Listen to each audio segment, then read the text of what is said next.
Hello everybody, very good evening. तो आज से हम लोग स्टार्ट करें यूनिट 2। यूनिट 1 खत्म कर दिया हूँ, यूनिट 1 का सारे लेक्चर कंप्लीट कर लेना। और आज से यूनिट 2 पे जा रहा हूँ जो कि बॉन्डिंग के बारे में बात करेगा, है ना। ये जो यूनिट है उसमें क्या है, सिंपल बॉन्डिंग थियरीज। और बॉन्डिंग के कितने थियरीज हैं आइए मैं आपको सबसे पहले इसके बारे में बताऊं। बट उससे पहले मैं आपको कुछ चीजें बताना चाहता हूँ। बॉन्डिंग तो होगी, कई टाइप के बॉन्ड हैं। बॉन्डिंग की कितनी थियरीज दी गई हैं, कैसे कैसे कोवेलेंट मॉलिक्यूल बनता है, बेसिकली हमें डिस्कशन उस पर करना है। हमारा जो डिस्कशन का पॉइंट है वो वही है।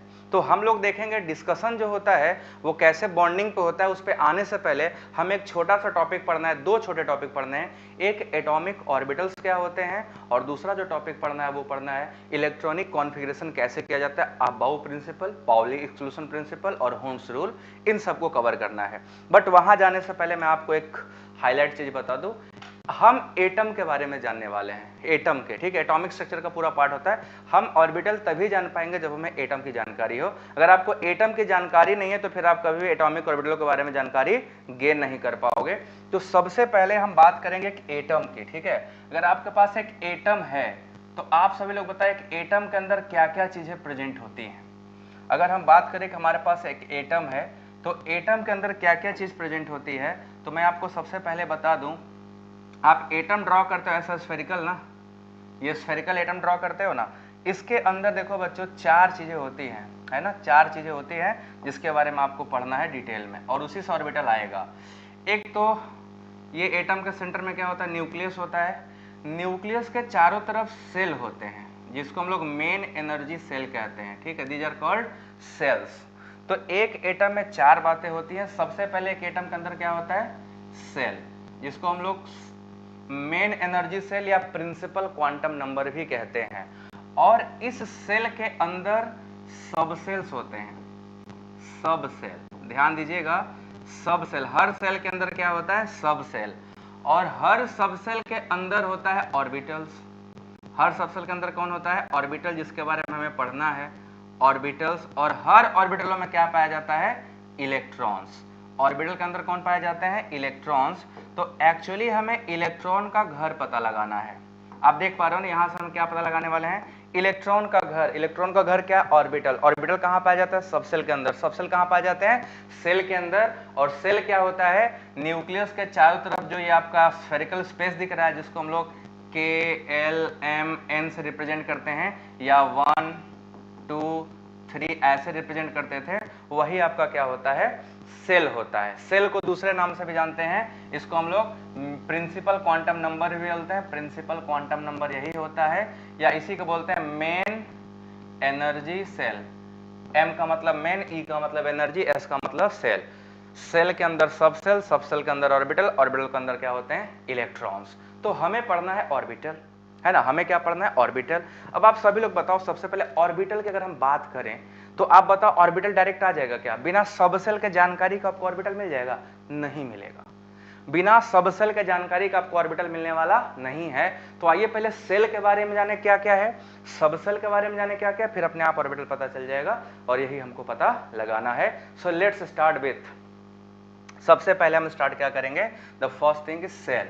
ये सेल क्या होता है, ठीक है। इसको प्रिंसिपल क्वांटम नंबर के टर्म में आपको बाद में पढ़ाया जाएगा, मैं ही पढ़ाऊंगा प्रोडक्ट टेबल में जब क्वांटम नंबर आएगा। पहले देखो, सेल या मेन एनर्जी सेल भी इसको कहते हैं, मेन एनर्जी सेल भी कहा जाता है। This is also known as main energy shell. अब अगर आपको मेन एनर्जी सेल है तो इसका रिप्रेजेंटेशन किया जाता है एन से, जहां एन की वैल्यू 1 2 3 4 ऐसे होगा।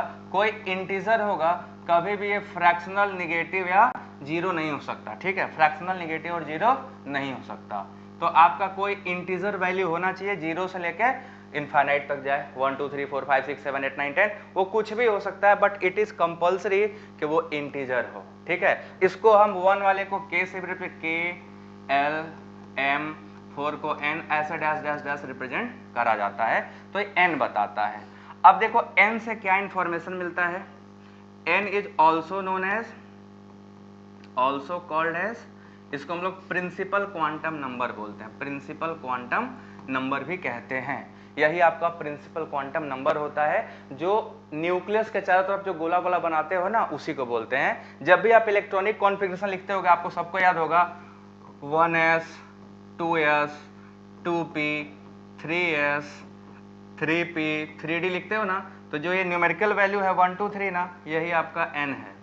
ये जो 1 2 3 है ना, यही आपका क्या है, n है। ध्यान रखिएगा, यही आपका n है। तो हमारा जो n होता है, जो आप लिखते हो 1 2 3 1s 2s 3s, तो जो 2 है 3 है वही आपका n है, और हम इसी से निकालेंगे, ठीक है ना।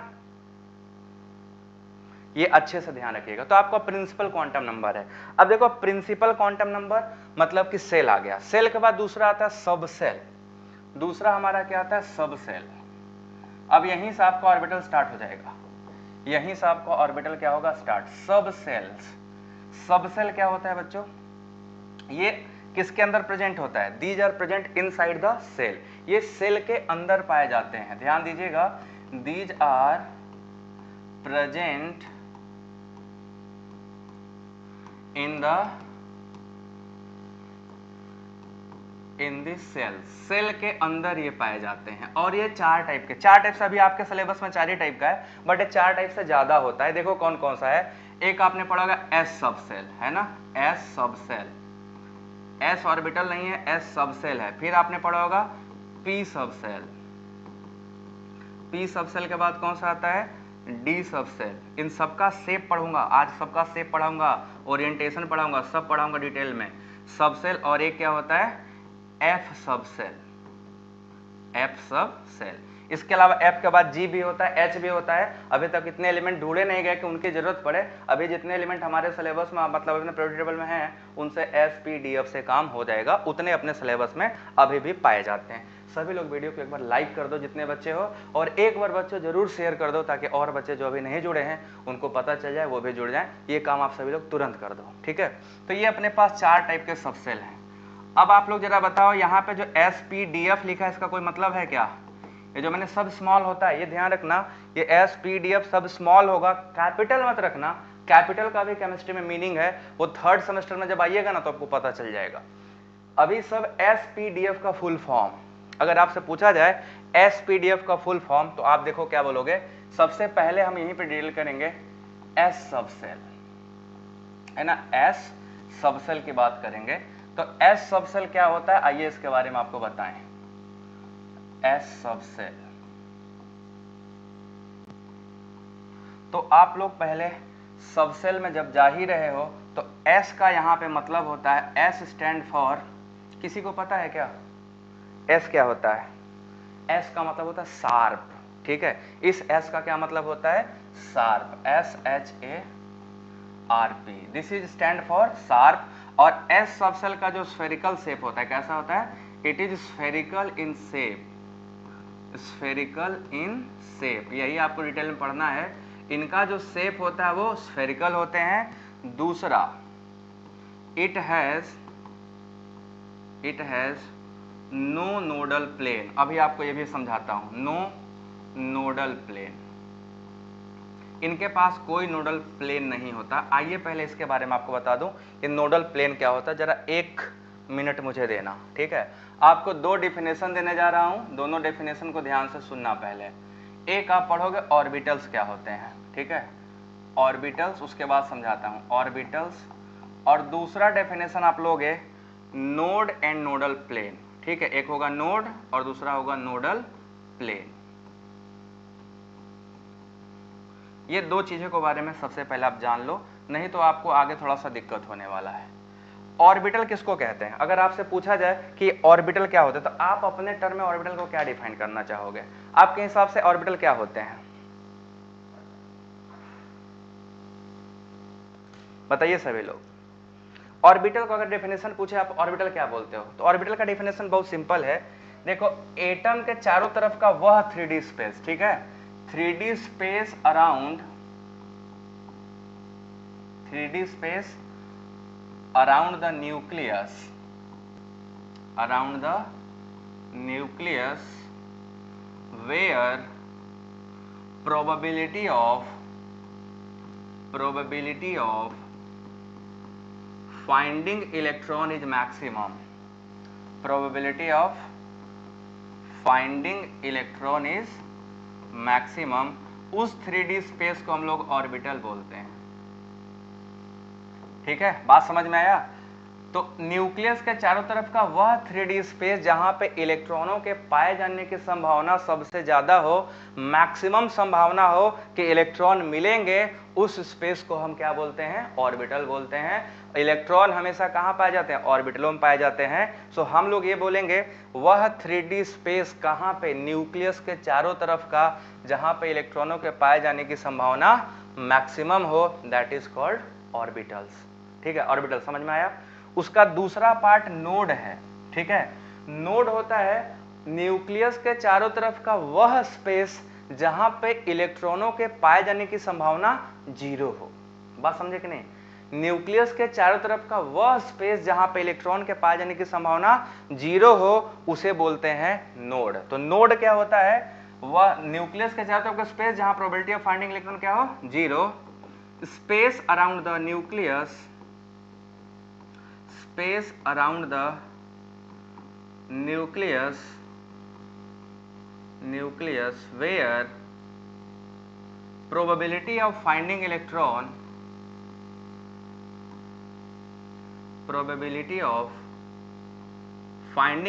is 0। ठीक है, जहां पे इलेक्ट्रॉनों के पाए जाने की संभावना क्या है? 0 है। वह स्पेस क्या कहलाता है? नोड। तो न्यूक्लियस के चारों तरफ का वह स्पेस जहां पे इलेक्ट्रॉन नहीं पाया जाएगा उसको नोड बोलेंगे, जहां पे मैक्सिमम पाया जाएगा उसे ऑर्बिटल बोलेंगे। और जो नोडल प्लेन है वह एक प्लेन होता है न्यूक्लियस के चारों तरफ का, एक ऐसा प्लेन, पॉइंट नहीं, एक ऐसा प्लेन होता है जब उस प्लेन से गुजरोगे या उस प्लेन से ऐसे पास करोगे तो उस प्लेन पे कोई इलेक्ट्रॉन नहीं मिलेगा, उस प्लेन को नोडल प्लेन बोलते हैं। ठीक है ना, उस प्लेन को नोडल प्लेन बोलते हैं। तो नोडल प्लेन क्या हुआ? न्यूक्लियस के चारों तरफ का वह 2D प्लेन, 3D नहीं 2D होगा, प्लेन 2D होगा, 2 डायमेंशनल प्लेन जहां पे इलेक्ट्रॉनों के पाए जाने की संभावना 0 होगी, उसे नोडल प्लेन बोलेंगे। वह स्पेस जहां पे इलेक्ट्रॉनों को पाए जाने की संभावना 0 है उसे नोड बोलेंगे, और जहां पे मैक्सिमम है उसको ऑर्बिटल बोलते हैं। ये 3 बातें आपको समझ में आई? ऑर्बिटल, नोड और नोडल प्लेन क्या होता है। तो अगर समझ में आए तो सभी बच्चे, जो बच्चे भी चैनल सब्सक्राइब नहीं किए हैं वो लोग चैनल सब्सक्राइब कर लो, वीडियो को लाइक कर लो और फिर एकदम फ्री हो जाओ मस्त पढ़ने के लिए। मैं इसके आगे और डिटेल में लेके जाने वाला हूँ। अभी मैं आपको 2 चीजें निकालने सिखाऊंगा। नोड 2 टाइप का होता है, रेडियल नोड होता है और एंगुलर नोड होता है। वो भी बता दूं ताकि जब मैं एस सब सेल, पी सब सेल, डी सब सेल पढ़ा रहा हूं तो आप आराम से नोड और रेडियल नोड सब निकाल के मुझे दे देना। ठीक है, अभी तुरंत दे दोगे। तो चलो बताओ, ये बात समझ में आई सभी को? Very good evening everybody. देखो बच्चों, टाइम से जोड़ देना, 7 बजे मतलब 7 बजे। अपन लोगों के लेक्चर 7 बजे एकदम मस्त धुआंधार चालू हो जाते हैं। ठीक है ना, तो सभी लोग 7 बजे तक तैयार है ना। 1 ही घंटा तो झेलना है मुझे, 1 घंटे बाद तो ऐसे भी छोड़ देंगे, है ना। तो यहां तक सबको क्लियर है? आगे चला जाए ना, तो चलो आगे चलते हैं। नेक्स्ट, अब आपको यहाँ पे एक चीज बताने वाला हूँ। 2 टाइप के नोड होते हैं, एक को बोलते हैं रेडियल नोड और एक को बोलते हैं एंगुलर नोड। निकालना सीख लो। रेडियल नोड पहला होता है, रेडियल नोड या इसी को स्फेरिकल नोड भी कहा जाता है। स्फेरिकल नोड, रेडियल नोड और स्फेरिकल नोड भी कहते हैं। The first thing. दूसरा आपका होता है एंगुलर नोड। ठीक है, दूसरा क्या होता है? Angular node. ठीक, तो इन दोनों के बारे में आइए पता लगाते हैं। एंगुलर नोड क्या है, रेडियल नोड या स्फेरिकल नोड क्या है, चलो 1 बाय 1 बता। सबसे पहले रेडियल नोड क्या होता है या स्फेरिकल नोड। तो स्फेरिकल नोड वो नोड होता है न्यूक्लियस के चारों तरफ का वह सर्कुलर स्पेस। ठीक है, सर्कुलर स्फेरिकल स्पेस जहां पे इलेक्ट्रॉन के पाए जाने की संभावना 0 हो जाए, है ना। एक ऐसा space, 3D space around, 3D नहीं, यहाँ पे स्फेरिकल स्पेस बोलेंगे ना। It is spherical space around the spherical space around the nucleus where probability of finding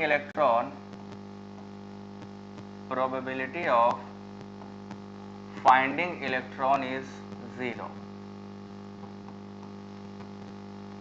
ठीक है, ये रेडियल या स्फेरिकल स्पेस होगा, ध्यान दीजिएगा, रेडियल या स्फेरिकल स्पेस होगा, उसको हम लोग बोलेंगे वो रेडियल नोड है। जरा देखो इसको निकालने का फॉर्मूला क्या है। तो रेडियल नोड बराबर होता है, अगर आपको रेडियल नोड निकालना हो तो फॉर्मूला क्या होता है, किसी को पता है? जल्दी से कमेंट बॉक्स में बताओ, रेडियल नोड निकालने का फॉर्मूला क्या होता है? इसका फॉर्मूला होता है n माइनस l माइनस 1, जहां पे n क्या है? n है आपका प्रिंसिपल क्वांटम नंबर और l है एजीमुथल क्वांटम नंबर, ठीक है, एजीमुथल क्वांटम नंबर। देखो अगर आपका s सबसेल है तो l की वैल्यू कितनी होगी? s सबसेल और l की वैल्यू निकालते जाना, ठीक है ना। सबसेल क्या क्या है और वैल्यूज मैं लिख दे रहा हूं ताकि आपको आसानी से निकालने में दिक्कत ना हो, आप आराम से निकाल ले जाओ। तो l की वैल्यू देखो क्या है, अगर s सबसेल है तो l की वैल्यू 0, p सबसेल है तो l की वैल्यू 1 होती है, d सबसेल है तो l की वैल्यू 2 होती है, f सबसेल है तो l की वैल्यू 3 होती है, g सबसेल है तो l की वैल्यू 4 होगी। बस इसी को यहाँ पे पुट करना है इस फॉर्मूले में, इस फॉर्मूले में इसी को पुट करना है। अभी मैं आपको क्वेश्चन कराऊंगा, आपको मजा आ जाएगा, इसको मैं बाद में पढ़ाता हूँ, ठीक है। बोलो ये फॉर्मूला सभी लोग को आया? n माइनस एल माइनस 1, इससे हम लोग क्या निकालेंगे? रेडियल नोड निकालने वाले हैं। रेडियल नोड निकालने में आपका हेल्प करने के लिए मैंने l की वैल्यू और s की वैल्यू यहाँ पे दे रखी है। आप इन दोनों वैल्यूज का यूज करिएगा और दोनों वैल्यूज का यूज करके आप आराम से क्वेश्चन सॉल्व कर ले जाओगे, ठीक है, आराम से क्वेश्चन सॉल्व कर ले जाओगे। बोलो ये क्लियर हुआ? ये फॉर्मूला सभी को दिखाई दे रहा है?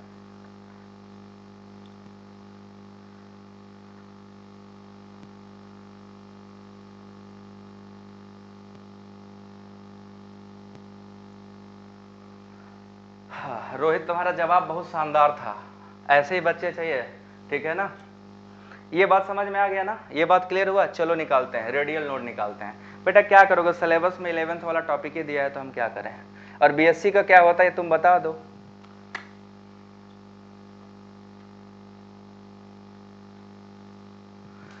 अब क्वेश्चन करो, ठीक है। अगर हम आपसे बोले 3s सबसेल के लिए रेडियल नोड कितना होगा, बताओ सभी लोग, 3s सबसेल के लिए रेडियल नोड कितना होगा, और उसके बाद 3d सबसेल के लिए कितना होगा, सभी का 1 बाय 1 बताओ। 3d सबसेल के लिए कितना होगा रेडियल नोड, चलो जल्दी से बताओ। 3s सबसेल के लिए रेडियल नोड कितना होगा और 3d सबसेल के लिए रेडियल नोड कितना होगा, सभी लोग बताइए तो, दोनों के लिए बताओ, जल्दी से निकालो सभी लोग। वो बताऊंगा क्यों होता है, अभी बस याद रख लो, ठीक है, अभी याद रख लो, बता दूंगा क्या होता है, ये भी बता दूंगा, अभी थोड़ा देर रुके रहो। फिलहाल हमें ये जो काम करना है इसको करते हैं। 3s के लिए बताए रेडियल नोड कितना आया, सभी लोग निकालो जल्दी से। 2। बेटा वीडियो लाइक करो सभी लोग, क्यों नहीं करते हो, कंजूस हो गया।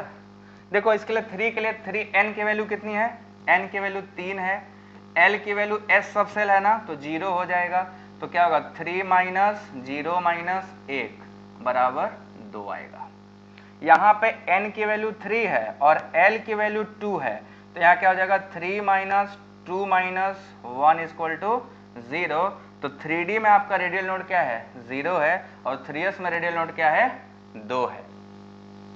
बोलो है कि नहीं है, 3s में 2 है और 3d में 0 है। वेरी गुड विकास कुमार, तुम्हारा बिल्कुल सही है। कमला नो सर, क्या नो सर मैं समझ नहीं पाया, 0 2 आया ना, था ना मस्त। अब किसी का भी निकाल सकते हो रेडियल नोड, आप ऐसे किसी भी सबसेल का रेडियल नोड निकाल सकते हो, बस आपको फॉर्मूला ये याद रहना चाहिए। यही तो फॉर्मूला है जो काम करता है, यही हमारा फॉर्मूला है जो काम करता है। क्लियर है सबको, ये क्लियर है सबको।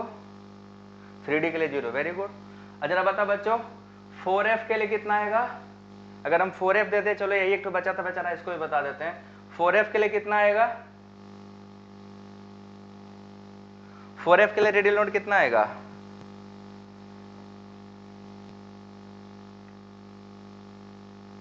देखो देखो देखो जल्दी से देखो, जल्दी से देखो। 3d के लिए 0, yes sir, very good.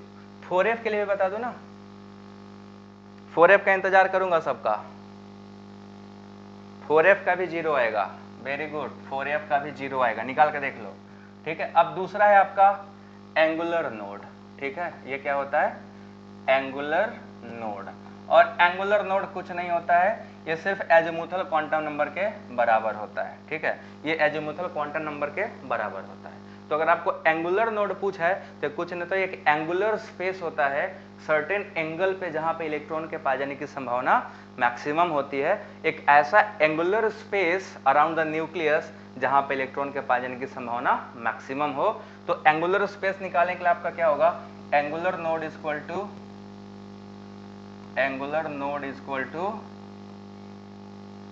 To L, ये एल के बराबर होता है। अब देखो इसमें कुछ नहीं करना, आपको एल का वैल्यू भी पढ़ा दिए।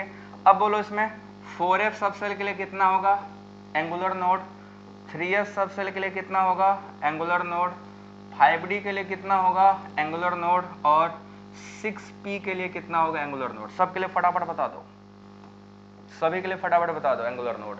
एंगुलर नोड तो सबसे सरल है, तुरंत तुरंत बता दो। 4f के लिए कितना, 3d के लिए कितना, सब के लिए तुरंत।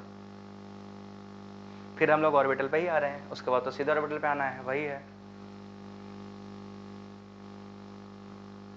देखो कोई सामने है, 4 से इसमें मतलब ही नहीं है। क्या इसमें 4 से मतलब है? 4 से कोई मतलब नहीं है। f है तो f सबसेल के कितना होगा एंगुलर नोड 3 होगा, s सबसेल के लिए 0 होगा, d सबसेल के लिए 2 होगा और p सबसेल के लिए 1 होगा। और कुछ करना ही नहीं है ना, और कुछ नहीं करना, बस यही निकालना था। 0 0 3 2 0 1 3 2 0 नेक्स्ट करेक्ट। विकास तुम्हारा एकदम सही जा रहा है, विकास बाबा पढ़ने में बढ़िया मस्त, ऐसे ही पढ़ते रहो, लगाते रहो। तो आपको सबको node, nodal plane, radial node, angular node, इतनी बातें क्लियर हो गई? अगर हाँ तो आगे चलूंगा। सभी बच्चे जल्दी से कंफर्म करें, क्या इतनी बातें सबको क्लियर हो गई? अभी मैं आपको क्वेश्चन कराऊंगा, है ना मजेदार चीज। So now next we are moving toward the next. अब नेक्स्ट हमारा जो था उस पे आते हैं। हम पढ़ रहे थे एस सबसेल, ठीक है। आज इसको फिर से शुरू करते हैं। अब आपको पहला मैं सबसेल पढ़ाने जा रहा हूं, S subshell. S subshell 1 by 1 इसको हम लोग कंप्लीट करेंगे फ्रॉम बिगिनिंग। एस सबसेल क्या होता है, इसमें कितने रेडियल नोड होते हैं, इसमें कितने एंगुलर नोड होते हैं, ठीक है ना, इसका शेप कैसा है, इसके अंदर कितने ऑर्बिटल होते हैं, उस ऑर्बिटल का डायरेक्शन क्या होता है, ये हर एक ऑर्बिटल के बारे में आपको बताता हुआ चलूंगा। अच्छा इंग्लिश में थोड़ा मैं हिंदी भी बोल लेता हूं, कोई दिक्कत नहीं। देखो सबसे पहले जो हमारा एस सबसेल है ये होता है, इसका एस स्टैंड फॉर शार्प, ठीक है। एस जो है वो किस वर्ड से आया है, शार्प से। तो जहां भी आपसे पूछा जाए कि ये एस क्या है सर, तो एस का मतलब क्या बताओगे, शार्प, SHARP, ठीक है, शार्प यहां से आया है। ये क्वांटम मैकेनिक्स को सॉल्व करने से आता है। दूसरा एस क्या होता है, S orbital are spherical in shape, ये स्फेरिकल होते हैं मतलब गोला होते हैं, स्फेरिकल इन शेप, इनका शेप जो होता है वो स्फेरिकल होता है, ये स्फेरिकल शेप के होते हैं। ऐसे देखो, ऐसे मैं स्फेरिकल शेप भी बना देता हूँ, थोड़ा अंडे जैसा बन गया, एकदम गोलू होता है ना, गोलू मटोलू, ये ऐसे होता है। आप ये एक्सिस लेते हो, एक्स वाई और जेड एक्सिस, ये हमारा एक्स एक्सिस हो गया, ये वाई एक्सिस और ये Z axis, spherical in shape. तीसरा point, it has only one orbital, इसके पास क्या होता है, सिर्फ और सिर्फ एक ही ऑर्बिटल होता है, ठीक। तो अगर एस सबसेल बनेगा तो इसके लिए एक डब्बा बनता है सिंगल, एक ही ऑर्बिटल इसके पास होता है। It has only one orbital, ये बात याद रखना, एस ऑर्बिटल केवल एक होता है, एस में सिंगल ऑर्बिटल होते हैं, उससे ज्यादा ऑर्बिटल नहीं होता है, ठीक है। तीसरा इंपॉर्टेंट पॉइंट, जो फोर्थ इंपॉर्टेंट पॉइंट है, it has no nodal plane, इसके पास कोई नोडल प्लेन नहीं होता, क्योंकि गोला है और जो गोला होगा उसमें चारों तरफ इलेक्ट्रॉन पाया जाएगा, हर तरफ, किसी प्लेन पे आप जाओगे इलेक्ट्रॉन मिलेगा, ठीक है ना, किसी प्लेन पे जाओगे तो इलेक्ट्रॉन मिलेगा। क्लियर है ना बच्चों, किसी भी प्लेन पे जाओगे तो इलेक्ट्रॉन आपको मिलेगा। तो एस सबसेल जो है वो स्फेरिकल होता है, उसके अंदर एक ऑर्बिटल होता है और इसके में कोई ऐसा प्लेन नहीं है जहां पे इलेक्ट्रॉन ना मिले। नोड एक होता है, वो न्यूक्लियस को बोलते हैं नोड, अगर इसमें नोड निकाला जाए तो नोड जो है इसका वो न्यूक्लियस है, न्यूक्लियस पे कभी इलेक्ट्रॉन पाया नहीं जाएगा। अगर रेडियल नोड निकालना हो तो बच्चों फॉर्मूला क्या होगा यहाँ पे, n-l-1, और अगर यहाँ पे आपका पूछा जाए एंगुलर नोड तो एंगुलर नोड का मतलब यहाँ पे 0 होगा, क्योंकि s सबसेल में एंगुलर नोड हमेशा क्या होगा, 0 ही होगा। तो आप जितने भी ऑर्बिटल अभी आप पढ़ोगे ना, सब में इतनी बातें जरूर नोट करोगे, हर ऑर्बिटलों में आपको इतनी चीजें नोट करनी है। एक ऑर्बिटल है तो इलेक्ट्रॉन मैक्सिमम 2 रख सकता है, आप ये पॉइंट भी चाहो तो नोट कर लो। अगर किसी के पास एक ऑर्बिटल है तो इट हैज मैक्सिमम 2 इलेक्ट्रॉन, ठीक है, इट हैज मैक्सिमम 2 इलेक्ट्रॉन्स। एक ऑर्बिटलों में 2 से ज्यादा इलेक्ट्रॉन नहीं हो सकते, मैक्सिमम इलेक्ट्रॉन 2 होते हैं विथ अपोजिट स्पिन, एक अपवर्ड तो दूसरा downward. This is all about S subshell और एस ऑर्बिटल। बोलो सभी को समझ में आया ये एस ऑर्बिटल एस सबसेल के बारे में। अब 1 बाय 1 अगले में चलेंगे, ठीक है। हाँ, ये अनडायरेक्शनल होता है। अनडायरेक्शनल का मतलब, अनडायरेक्शनल नहीं कहते उसको, नॉन डायरेक्शनल कहते हैं। अन कोई मतलब नहीं हुआ, या तो डायरेक्शनल या तो नॉन डायरेक्शनल। नॉन डायरेक्शनल कहने का मतलब ये हुआ कि इनसे कोई ज्योमेट्री नहीं बनती। अगर एस ऑर्बिटल ओवरलैप करेगा तो किसी कंपाउंड की ज्योमेट्री नहीं आती है, तो इसलिए इसको नॉन डायरेक्शनल भी कहते हैं, ठीक है। ये नॉन डायरेक्शनल नेचर का होता है, लिख देता हूं यहां पे, ठीक है। S subshell non directional in nature, non directional. अब इसका मतलब भी समझाऊंगा, जब बॉन्डिंग करने जाऊंगा ना तो इसका मतलब समझाऊंगा, ठीक है। इसका भी मतलब आपको मैं क्लियर समझाऊंगा कि नॉन डायरेक्शनल का क्या मीनिंग है। आप अभी के लिए बस इतना याद रखो, ऐसे सभी ऑर्बिटल जिनके बॉन्डिंग की वजह से कोई ज्योमेट्री ना आए वो नॉन डायरेक्शनल होते हैं, ठीक है, और जिनके बॉन्डिंग की वजह से ज्योमेट्री आ जाए वो डायरेक्शनल होते हैं, ठीक है। बस इतनी बात अभी याद रखो, बाकी डिटेल बताऊंगा। सो ये सबको क्लियर है, बोलो। ये आगे चले, पी सबसेल पे चले। एस सबसेल सबको क्लियर हो गया। ऑर्बिटल का ओरिएंटेशन स्फेरिकल है, चारों तरफ इलेक्ट्रॉन डेंसिटी पाई जाएगी। नाउ नेक्स्ट, नाउ हम लोग मूव करेंगे पी सबसेल, ठीक है, पी सबसेल। अब जो हमारा पी सबसेल है इसका क्या मतलब, सबसे पहले पी स्टैंड फॉर प्रिंसिपल, ठीक है। पी जो स्टैंड है किसके लिए, प्रिंसिपल के लिए। पी स्टैंड फॉर प्रिंसिपल, ठीक है, ये प्रिंसिपल वर्ड से आया है। पी का मतलब प्रिंसिपल होता है, ठीक है, पी का मतलब होता है प्रिंसिपल। अब देखो इसका क्या मतलब है, इसका शेप कैसा होता है, डमरू जैसा होता है। कैसा होता है, डमरू जैसा। डमरू को डम्ब बेल कहा जाता है यहाँ पे, ठीक है। यहाँ पे क्या बोलते हैं, it is dumbbell in shape, dumbbell in shape. इनका जो शेप होता है वो डम्ब बेल शेप होता है। अभी बनाऊंगा, पूरा बनाऊंगा डायग्राम के साथ, वेट कर लो थोड़ा सा। तीसरा, इट हैज 3 ऑर्बिटल्स। इसके पास कितने ऑर्बिटल होते हैं, 3 ऑर्बिटल्स होते हैं। अब 3 ऑर्बिटल कैसे बनाते हैं, ऐसे बॉक्स बनाते हो ना, तो पी सबसेल में 3 ऑर्बिटल होते हैं ऐसे। एक का नाम होता है पी एक्स, एक का नाम होता है पी वाई, एक का नाम होता है पी जेड। ये 3 ऑर्बिटल हैं, पी एक्स, पी वाई और पी जेड। तो पी सबसेल में मैक्सिमम इलेक्ट्रॉन कितने रह सकते हैं, अगर 3 सबसेल हैं तो मैक्सिमम इलेक्ट्रॉन की संख्या बच्चों कितनी होगी, बताओ सभी लोग। तो अगर हमारे पास 3 सबसेल हैं तो मैक्सिमम इलेक्ट्रॉन कितना हो सकता है, मैक्सिमम नंबर ऑफ इलेक्ट्रॉन कितना हो जाएगा। सभी बच्चे वीडियो को लाइक कर लो और चैनल को एक बार शेयर जरूर कर दो। बीच बीच में आप लोग ये काम कर दिया करिए, ठीक है। तो अब देखो क्या होगा, इट हैज मैक्सिमम, इसके पास मैक्सिमम 6 इलेक्ट्रॉन रह सकते हैं, इससे ज्यादा नहीं। एक में 2 तो 3 में मैक्सिमम 6 इलेक्ट्रॉन हो सकते हैं, मैक्सिमम 6 से ज्यादा नहीं हो पाएगा। क्लियर है ना। अब उसके बाद इंपॉर्टेंट बात देखो, ठीक है।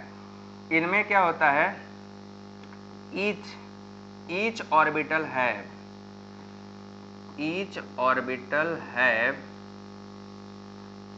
1 नोडल प्लेन।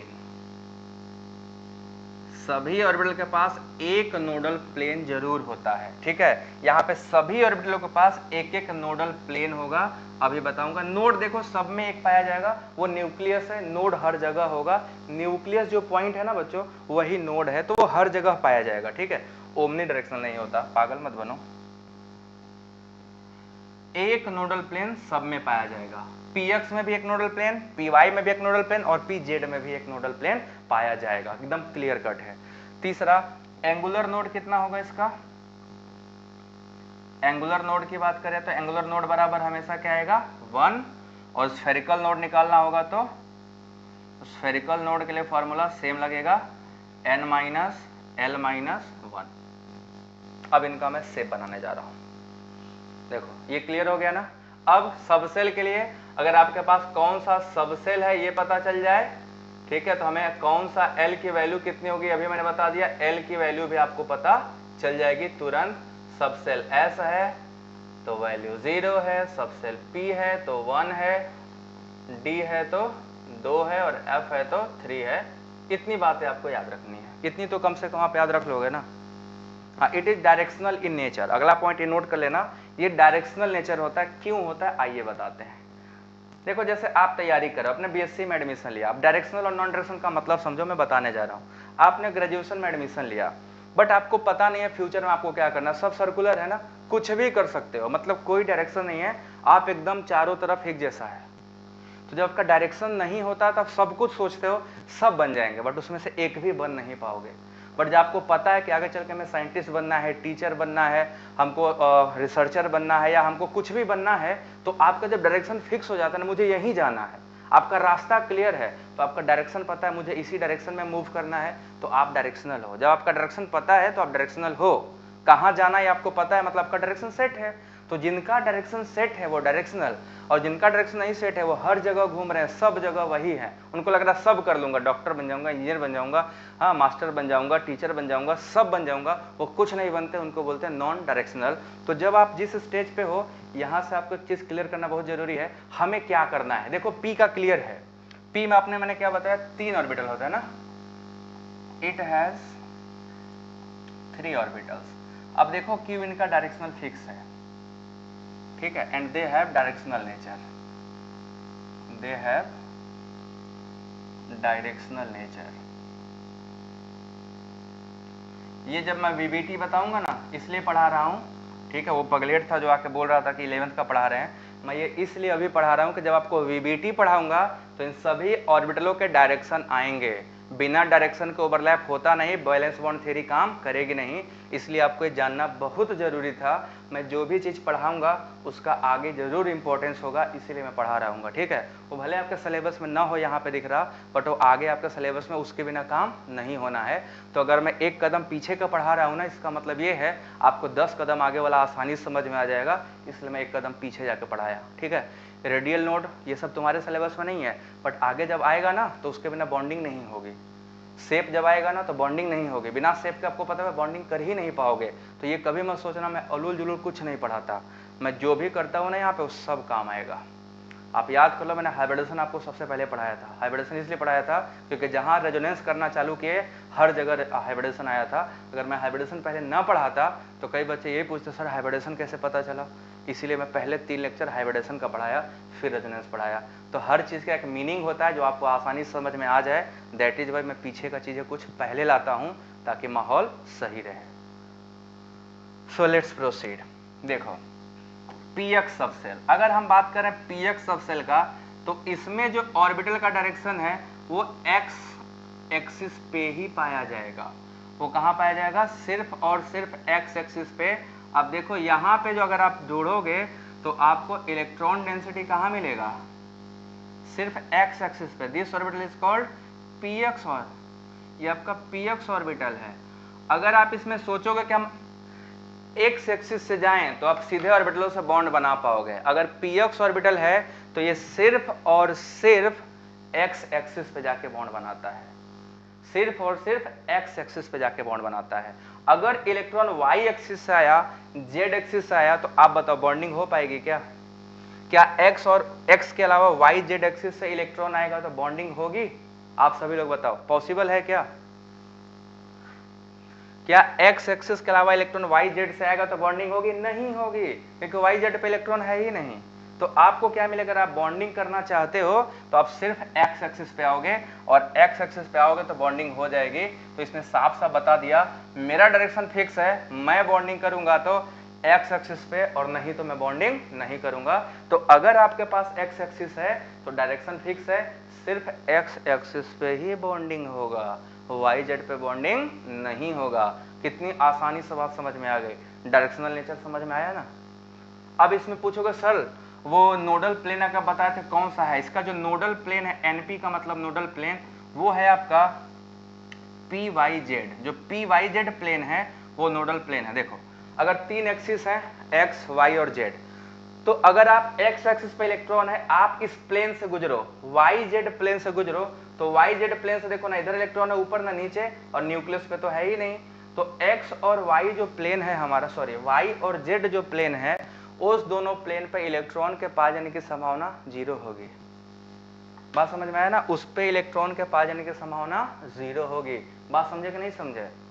अगर हमारे एक्स एक्सिस पे इलेक्ट्रॉन है एक पे है, तो बाकी जो 2 एक्सिस बचे वाई जेड प्लेन, 2 ही पे होता है वाई जेड प्लेन, 2 प्लेन पे जब इन पे जाओगे, इस प्लेन के थ्रू गुजरिएगा पी वाई जेड प्लेन के थ्रू, तो आपको इलेक्ट्रॉन डेंसिटी 0 मिलेगी।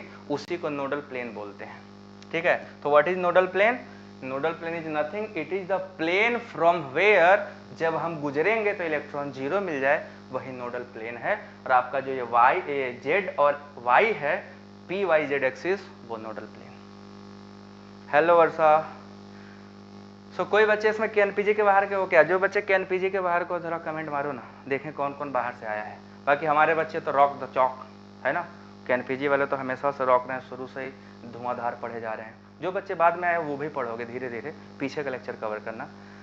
सो ये आपका हो गया पहला। दूसरे पे आ जाओ। दूसरा हमारा जो ऑर्बिटल है that is P Y axis पे है ना, पी वाई पे आ जाओ। इसको देखो, ये हमारा जो एक्सिस है this is called P Y orbital. ये एक्स पे इलेक्ट्रॉन नहीं है और जेड पे नहीं है।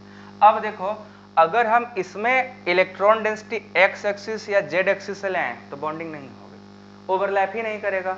इसलिए नहीं करेगा क्योंकि ऑर्बिटल में इलेक्ट्रॉन कहाँ है, इलेक्ट्रॉन सिर्फ वाई एक्सिस पे है। तो इलेक्ट्रॉन अगर केवल वाई एक्सिस पे है तो बॉन्डिंग भी कहाँ होगी, सिर्फ और सिर्फ वाई एक्सिस पे होगी, जेड एक्सिस पे और एक्स एक्सिस पे बॉन्डिंग नहीं होगा। मतलब कि जेड और एक्स पे क्या है, नोडल प्लेन है। तो अगर हम यहाँ पे नोडल प्लेन निकालने जाएंगे तो हमारा पी एक्स जेड जो प्लेन है वो प्लेन नोडल प्लेन है। एक्स जेड पे इलेक्ट्रॉन डेंसिटी 0 है। आया बात, आया समझ में, चला कि नहीं चला, ये दिमाग में चला कि नहीं चला? देखो मस्त है ना। और लास्ट वाला है आपका जेड एक्सिस पे है ना, लास्ट क्या है, पी जेड ऑर्बिटल है, और इसको हम लोग कहाँ रखे हैं, जेड एक्सिस पे। आपका हो गया पी जेड, ये आपका वाई और ये एक्स। तो यहाँ पे इस ऑर्बिटल का नाम है पी जेड, और इसके नोडल प्लेन क्या हो जाएगा, एक्स और Y, P X Y. P X Y plane is nodal plane. अब पी नहीं लिखेंगे, पी नहीं लिखोगे तब भी काम चलेगा, ठीक है। पी मत लिखना, केवल वाई जेड प्लेन लिखना। प्लेन लिख रहे हैं ना, ऑर्बिटल तो लिख नहीं रहे हैं, तो पी लिखने का मतलब नहीं, हमने पी झूठे जोड़ दिया, पी का कोई मीनिंग नहीं था। तो यहीं पे सही कर लेना। नोडल प्लेन क्या है यहाँ पे, यहाँ X Z plane is nodal plane. यहाँ पे आपका एक्स जेड तो यहाँ नहीं था ना, यहाँ तो वाई जेड था।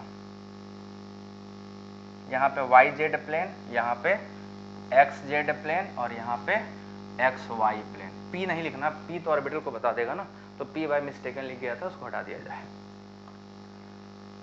तो जो लोग फर्स्ट नोट नहीं ले पाए उसका पूरा लेक्चर बना है मैंने, आज देखो सारा कैटेगराइज कर दिया है, पूरा कैटेगराइज कर दिया आपका यूनिट वाइज।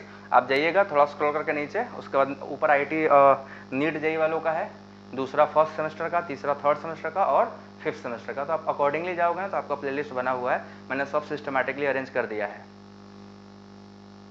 तो सब लोग वहां से पढ़ सकते हो। ठीक,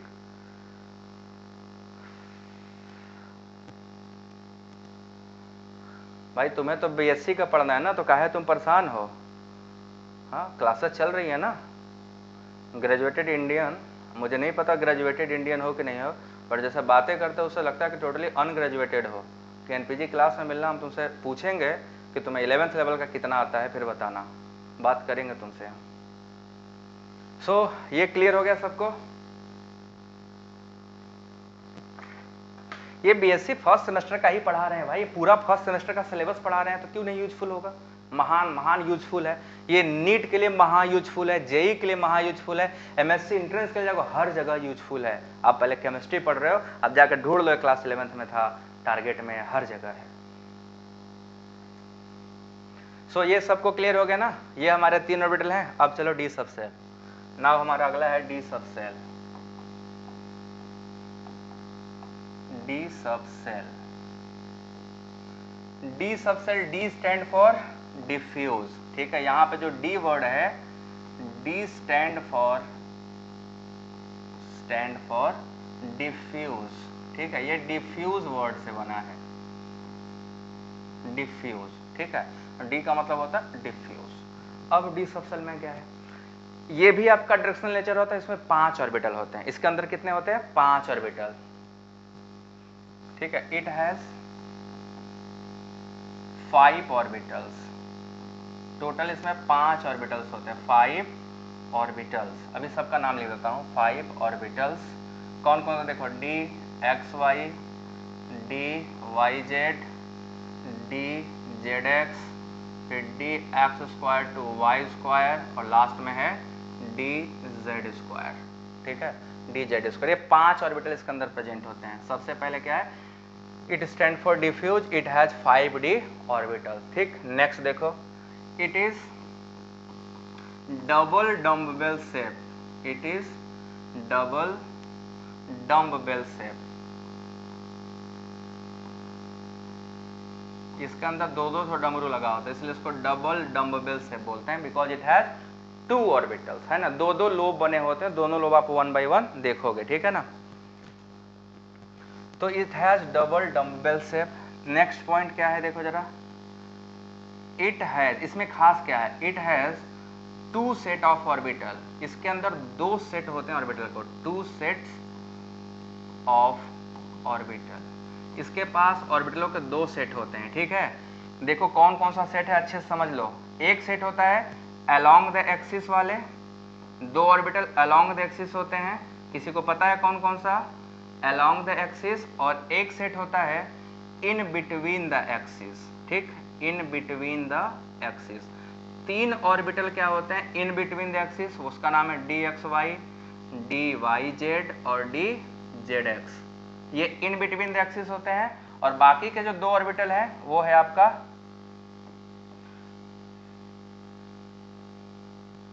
D X square to Y square और डी जेड स्क्वायर। ये दोनों अलोंग द एक्सिस होते हैं और ये तीनों इन बिटवीन द एक्सिस होते हैं, ठीक है। तो आप देखोगे जो डी सबसेल है इसमें 2 सेट ऑफ ऑर्बिटल हैं, आप दोनों सेट को याद रखिएगा।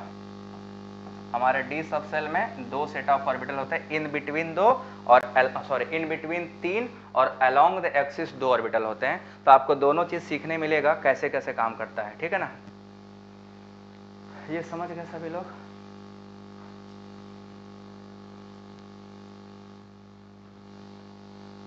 पूरा मैं पूरा यूनिट पढ़ाऊंगा बेटा, 1 2 3 4 5 6 7 8, बस मैथ वाला छोड़ के बाकी सारे यूनिट मैं पढ़ाऊंगा, घबराओ मत। इसमें पूरा ऑनलाइन में तो सब पढ़ाऊंगा ना, कुछ नहीं छोड़ूंगा।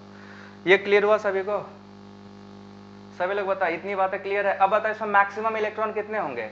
इसमें 5 ऑर्बिटल है तो मैक्सिमम इलेक्ट्रॉन्स कितने होंगे बच्चों? मैक्सिमम नंबर ऑफ इलेक्ट्रॉन कितना होगा? 5 है तो मैक्सिमम इलेक्ट्रॉन की संख्या 10। सो जो बच्चे अभी नए हैं वो सभी लोग वीडियो को लाइक कर दो, चैनल को सब्सक्राइब कर लो। देखो ये सब है 66 बच्चे लाइव हो और सिर्फ लाइक 48 ने किया है। इतने कंजूसित कैसे कर लेते हो? बता, मैं भी कंजूस करूं और 5 ऑर्बिटल ना बता के 4 बता दूं तो अच्छा लगेगा? नहीं लगेगा ना। 5 है तो 5 बताया ना, तो आप जितने उतने लाइक क्यों नहीं करते हो? इसे भ्रष्टाचार कहते हैं। आप लोग भ्रष्टाचारी हो? नहीं ना। मैक्सिमम इलेक्ट्रॉन की संख्या 10, ठीक है। It has maximum 10 electron, it has maximum 10 electron. इसके पास मैक्सिमम 10 इलेक्ट्रॉन होंगे, ठीक है। अब चलिए शेप बनाते हैं, इनके ऑर्बिटलों का शेप बना दिया जाए, ठीक है। So 1 by 1 we will start the shaping. सबसे पहले अलोंग द एक्सिस वाले बनाते हैं, ठीक। जो जो ऑर्बिटल अलोंग द एक्सिस है उनको बनाते हैं। कौन कौन अलोंग द एक्सिस था? अभी मैंने आपको बताया 2 ऑर्बिटल, है ना, 2 ऑर्बिटल। देखो ऐसे बनता है, ये आपका एक्स एक्सिस और वाई एक्सिस, ये आपका हो गया अलोंग द एक्सिस। एक्स पे भी प्रेजेंट होता है और दूसरा आपके वाई एक्सिस पे भी प्रेजेंट होता है। ये डिपेंड करता है आप कौन सा एक्सिस किसको मानते हो, ठीक है ना। सो अगर हम इसको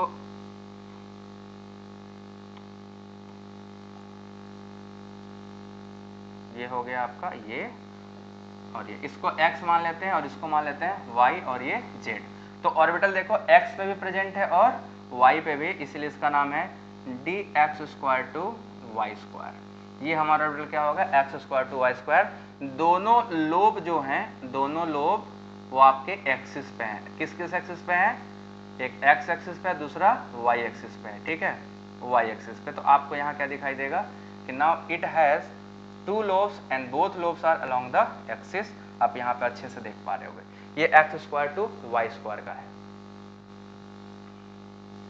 बेटा बस मैं केमिस्ट्री बता सकता हूँ और मैथमेटिक्स भी बता सकता हूँ, फिजिक्स का तो मैं नहीं बता पाऊंगा, कोई पढ़ाता नहीं है, ठीक है, तो मैं तो यही बता पाऊंगा। दूसरा है आपका dz²। देखो dz² ना बहुत सुंदर है, उसमें एक कॉलर हो जाता है गोला, ठीक है। ये z एक्सिस पे ये बनता है, बट इसके साथ ही साथ क्या होता है, एक स्फेरिकल शेप का यहाँ से इसका कॉलर लग जाता है, ये ऐसे। ये पूरा क्या होता है ना, कॉलर इस ऑर्बिटल के गोला में चारों तरफ है। ये ऐसा नहीं, ये जो गोला बना रहा हूँ ना, ये गोला क्या है, पूरा इसके चारों तरफ घेरा हुआ है, ठीक है ना। तो ये आपका जो dz² है, ऐसा समझो ये हमारा ऑर्बिटल हो गया और ये गोला चारों तरफ ऐसे गोला है, dz² ऐसे बना हुआ है। This is x Z axis और गोला क्या है, चारों तरफ ऐसे घिरा हुआ है। तो आपको दिखाई देगा कि जेड एक्सिस पे जो हमारा है ना, जेड एक्सिस पे वो स्फेरिकल शेप भी है, इसके साथ साथ डायरेक्शनल भी है। तो ये आपका हो जाता है dz²। ये हमारा हो गया dz²। This orbital is called dz², Z पे है and that is why this is called dz²। ठीक, ये दोनों डायरेक्शनल है और दोनों देखो अलोंग द एक्सिस है। ये कॉलर शेप जरूर याद रखिएगा, क्योंकि कॉलर जो है इसका वो बहुत इंपॉर्टेंट होता है। ये स्फेरिकल होता है जो कॉलर है, और इसमें नोडल प्लेन 0, इसमें नोडल प्लेन कितना होता है, 0 होता है, कोई नोडल प्लेन नहीं होता, क्योंकि जहां भी स्फेरिकल शेप आ जाएगा, स्फेयर में चारों तरफ इलेक्ट्रॉन पाए जाएंगे, और जहां जब चारों तरफ इलेक्ट्रॉन पाए ही जा रहे हैं तो आपको सीधे सीधे क्या पता चलेगा, जब हर तरफ इलेक्ट्रॉन डेंसिटी है मतलब उसमें कोई नोडल प्लेन नहीं होगा।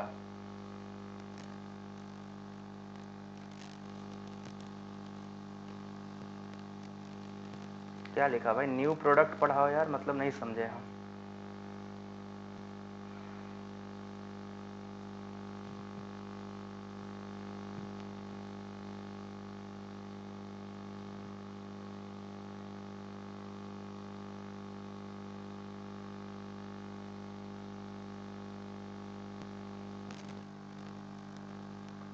यहां तक समझ में आया सभी को?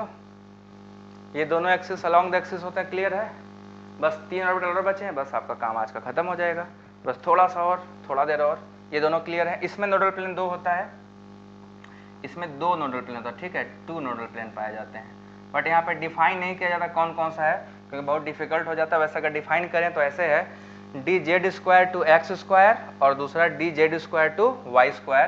तो यहाँ पे एक बुक में मैंने पढ़ा था dz² टू x² और d नहीं लिखा जाता ना, मैंने फिर गलती कर दिया यहाँ पे, ये बार बार छूट नहीं रहा, मतलब z² टू x² और z² टू y²। ये 2 इसमें नोडल प्लेन पाए जाते हैं, ठीक है, dz² टू x² और dz² टू y। मतलब एक बार z के साथ x पे जाओ, एक बार z के साथ y पे जाओ, तो यहाँ पे इलेक्ट्रॉन के पाए जाने की संभावना क्या होगी, 0 हो जाती है। तो ये आपको मिलेंगे 2। नेक्स्ट आ जाओ इन बिटवीन द एक्सिस वाले, ठीक है, इन बिटवीन द एक्सिस। ठीक, अब इन बिटवीन द एक्सिस पे कितने हैं, 3 हैं। सबसे पहले देखते जाओ 1 बाई 1, सबको सीखते जाना है कैसे कैसे बना है। तो आपका जो सबसे पहला है वो है dxy। तो dxy क्या होता है, x और y एक्सिस के बीच में पाया जाता है। ये पाया जाता है आपका, ये x एक्सिस है और ये y एक्सिस, ठीक। तो जो x एक्सिस और y एक्सिस के बीचों बीच पाया जाएगा उसका नाम होगा dxy, ठीक है, dxy। तो x एक्सिस और y एक्सिस के बीच में पाया गया। अगर हम z एक्सिस को लेकर चले x के साथ और z को लेकर चले y के साथ, तो नोडल प्लेन आपको जो मिलेगा वो मिलेगा zx और zy। ये 2 प्लेन जो होंगे यहाँ पे इलेक्ट्रॉन के पाए जाने की संभावना 0 होगी। इसमें जीरो होता है, नोडल प्लेन मैंने बताया ना, इसमें जीरो होता है यहाँ पे क्योंकि स्फेरिकल है, बट इसमें जीरो नहीं होता, इसमें दो नोडल प्लेन होते हैं इस वाले में, ठीक है ना, इसमें दो होते हैं। अब यहाँ पे देखो यहाँ सब में दो होते हैं, यहाँ पे दो नोडल प्लेन है एक्स और जेड एक्स और जेड वाई, और यहाँ पे जो इलेक्ट्रॉन पाया जाता है वो एक्सिस से 45 डिग्री पे। तो अगर आपसे पूछा जाए कि डी एक्स वाई और ऑर्बिटल में इलेक्ट्रॉन डेंसिटी कहाँ पाया जाएगा, तो आपका डेफिनेशन ये होगा at 45 degree from the axis, axis से 45 डिग्री के एंगल पे ऑर्बिटल है, और ऑर्बिटल में क्या होता है इलेक्ट्रॉन, तो electron density in X Y is found at 45 degree from the nuclear axis, ठीक है ना, फ्रॉम द न्यूक्लियर एक्सिस। और यहाँ पे जो नोडल प्लेन है, आप एक बार ये जेड मान लो, हमारा जो मार्कर है वो जेड है, जेड को एक्स के साथ देखो, ये जेड और एक्स पे लेके जाओ, कोई इलेक्ट्रॉन नहीं मिलेगा। इस जेड को वाई पे लेके जाओ, कोई इलेक्ट्रॉन नहीं मिलेगा। जेड एक्सिस ये रहा, ये मार्कर जो दिखा रहा हूँ ना, ये आपका जेड है, तो जेड और एक्स यहाँ पे कोई इलेक्ट्रॉन डेंसिटी नहीं, जेड और वाई यहाँ पे कोई इलेक्ट्रॉन डेंसिटी नहीं, तो वही जो दो एक एक्सिस जो नहीं है उसका देखो कैसे निकालते हो, बस सीख जाओ। जो एक्सिस इसमें नहीं है, ठीक है ना, एक्स वाई है, जेड नहीं है, जेड का एक बार एक्स के साथ, जेड का एक बार वाई के साथ, दोनों प्लेन पे जाओ, इलेक्ट्रॉन डेंसिटी जीरो मिलेगी, बस इतनी सी बात है, ठीक है। ये पहला हो गया। दूसरे पे आ जाओ। दूसरा है हमारा डी वाई जेड, है ना, डी और वाई और जेड, तो बाकी सब कुछ सेम है, बस यहाँ पे एक्सिस कहते हैं वाई हो जाता है और ये क्या हो जाता है जेड, तो वाई और जेड के बीच में होगा तो डी वाई जेड। अब बताओ इसमें नोडल प्लेन बच्चों कौन कौन सा होगा, इसमें नोडल प्लेन इसमें भी दो होगा, कौन कौन सा प्लेन होगा नोडल प्लेन, जरा जल्दी से बताना। तो इस ऑर्बिटल के लिए नोडल प्लेन कौन सा होगा, देख लो अच्छे से, देखो आपको दिख रहा है ना, कौन सा नोडल प्लेन होगा, जो एक्सिस नहीं है उसका एक बार वाई के साथ एक बार जेड के साथ। तो कौन कौन सा नोडल प्लेन हुआ यहाँ पे, हमारा नोडल प्लेन क्या क्या होगा, ये होगा एक्स वाई और एक्स जेड, ये दोनों प्लेन पे इलेक्ट्रॉन के पाए जाने की संभावना जीरो होगी, इन दोनों प्लेन पे इलेक्ट्रॉन के पाए जाने की संभावना जीरो होगी। बोलो आया बात समझ में? Very good evening. अभी ज्वाइन कर रहे हो क्या बच्चों आप लोग, इतना लेट? जो लोग लेट से ज्वाइन किए हो चैनल को सब्सक्राइब कर लो, जो लोग नहीं किए हो जल्दी से बच्चों सब्सक्राइब कर लो। मैं देख पा रहा हूँ बहुत सारे बच्चे भी चैनल सब्सक्राइब नहीं किए हैं, और वीडियो को तो लाइक करने वाले बहुत कंजूस हो गए हैं भाई, लाइक ही नहीं करता है।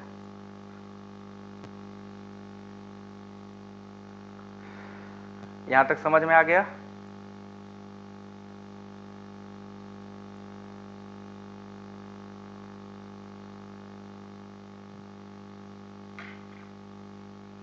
ये भी क्लियर हो गया। अगला चलो नेक्स्ट जो है हमारा लास्ट है वाई जेड, ठीक है। नेक्स्ट क्या हमारा, गलत बना दी, वाई जेड, ये वाई जेड हो गया। अब जेड एक्स, जेड और एक्स, इसमें नोडल प्लेन अभी से निकाल के बता दो सब लोग। ये आपका क्या हो जाएगा एक्स एक्सिस और ये हो जाएगा जेड, तो इसका नाम हो जाएगा डी जेड एक्स। इसमें नोडल प्लेन निकालना हो तो कौन कौन सा नोडल प्लेन आएगा बच्चों, दो नोडल प्लेन आएंगे, कौन कौन सा नोडल प्लेन आएंगे जल्दी से बता दो, दिख रहा है साफ साफ, वाई एक्स और जेड वाई, वाई जेड है ना, वाई जेड और वाई एक्स, ये दो नोडल प्लेन होंगे।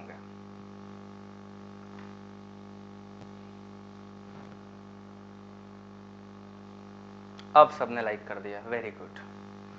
तो ये था आपका डी सबसेल। अब बताओ एस पी डी, इतनी बातें समझ में आ गई सभी को, सभी लोगों को इतनी बातें समझ में आ गई। अब देखो आपको नोडल प्लेन भी निकालने आ गया, कैसे निकालना है ना, धीरे धीरे आप सब सीख जाओगे, बस आप पेशेंस के साथ रहो, पढ़ो, कौन क्या बोलता है उस पर फोकस मत करो, ठीक है, बस पढ़ते जाओ। और बाकी जो ज़्यादा ज्ञानी लोग हैं ना, वो जो मुलाकात होगी टेस्ट में ना, जब एग्जाम होगा समझ में आ जाएगा, सारा ज्ञान उल्टा का पुल्टा घुस जाएगा, समझ में नहीं आएगा, ठीक है। सो आप सभी लोग अच्छे से पढ़ो, मस्त पढ़ो, आपको सिखाएंगे, बढ़िया सिखाएंगे, जो सीखोगे जिंदगी भर नहीं भूलेगा, ठीक है, वो लाइफ टाइम आपको याद रहेगा ही रहेगा। सो आज आपका यहाँ पे डी सबसेल तक कंप्लीट हो गया। तो कितने लोगों को सारा समझ में आ गया यहाँ तक? अब बस आखिरी एफ सेल बचा है, बट एफ सबसेल का कोई शेप नहीं बना सकते, वो डिफ्यूज होता है। तो कुछ पॉइंट है जो आप खुद से लिखोगे, है ना। सबसे पहले एफ स्टैंड फॉर फंडामेंटल, अभी एफ सबसेल भी लिख ही देता हूँ, थोड़ा सा तो है ही, क्यों कंजूसियत करना है कि नहीं। F subshell,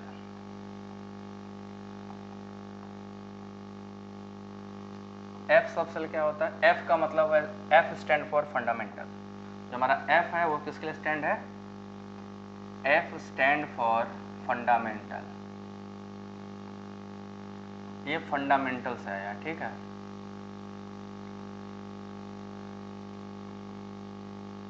fundamental. दूसरा, इट इज हाईली कॉम्प्लिकेटेड